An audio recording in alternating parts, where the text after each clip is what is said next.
بسم اللہ الرحمن الرحیم۔ سورة الکافرون مکیہ۔ قل یا ایہا الکافرون لا اعبد ما تعبدون ولا انتم عابدون ما اعبد ولا انا عابد ما عبدتم ولا انتم عابدون ما اعبد لکم دینکم ولی دین۔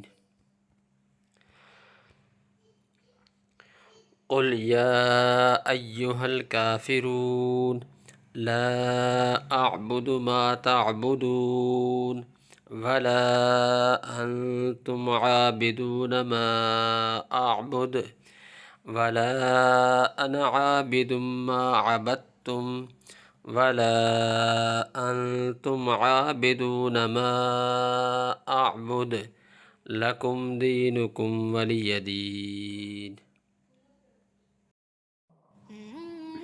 یہ صورت اس وقت نازل ہوئی جب مکہ مکرمہ کے کچھ سرداروں نے، جن میں ولید بن مغیرہ، عاص بن وائل وغیرہ شامل تھے، حضور اقدس صلی اللہ علیہ وسلم سے صلح کی یہ تجویز پیش کی کہ 1 سال آپ ہمارے معبودوں کی عبادت کر لیا کریں تو دوسرے سال ہم آپ کے معبود کی عبادت کر لیں گے۔